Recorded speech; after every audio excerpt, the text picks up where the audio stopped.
Hello साथीहरु, good morning. आजको मेरो न्यू भिडियोमा हजुरहरुलाई स्वागत छ। आज चाहिँ म सधैँको भन्दा अलि छिटो उठेछु हैन, अनि बाहिर झ्याल खोलेर हेरेको त्यो अँध्यारो नै परेछ। एकैछिनमा उज्यालो पनि भइहाल्यो अनि मेरो नित्य कर्म गर्न थाले। नित्य कर्म गरिसकेर म चाहिँ बाछा लाउन गए। हाम्रो सानो नुनीले चाहिँ नुनी नै जन्माएको छ। मलाई हाँस्छ आउँछ भनेको सानो छ नि त।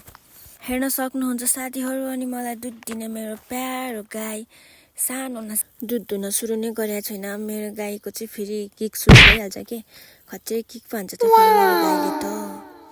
बाछासँग लड्दै दुध दुन्छु नि त गाई चाहिँ म फेरि। यो सुँगुर चाहिँ आज काटी काटी हुँदैछ। सुँगुर चाहिँ सानो छ तै पनि यसलाई हामी आज काट्ने हो हैन। चारोले पुर्याउन नसकेर यसलाई काट्ने हो साथीहरु आज। मदनले जोगाउँदैछ। सुँगुरले के फोटो खिचिहाल्नु त्यो। सुँगुरको बिजोग भइसक्यो यहाँनिर, मरेन। म चाहिँ हेर्नु आएको अन्त पछि हेर्दा यत्रो 3-4 जनाले पनि मार्न सक्नु भएन। मान्छे पुगेन। यो किन छुनु पर्छ होला। इस मैले छुइसकेँ।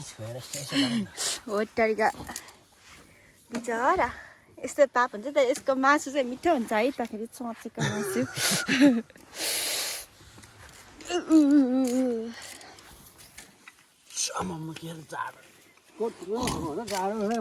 अनि साथीहरु म चाहिँ कोदो कुट्न लागेँ। बङ्का बङ कोदो कुटिदिएँ हैन। अनि मेरो पिपलले चाहिँ यहाँ लसुन केलाउँदै हुनुहुन्छ, नसक्दै भए पनि मलाई सघाउनु भएको अरे। अनि आमा पनि आइपुग्नु भएछ कोदो कुट्न। अनि कुट्नु थाल्यौँ दुईजनाले है, कुटी पनि सक्यौँ। यति कुट्यो है साथीहरु। आज सुकाएको जति सबै कुटिसक्यौँ है। आमामा धुलेले सबै पुरेर मान्छेको त बेहाल बनाइदिइहाल्यो नि। त्यसपछि साथीहरु म चाहिँ गएँ पापासँग बस्तुको किला सार्न।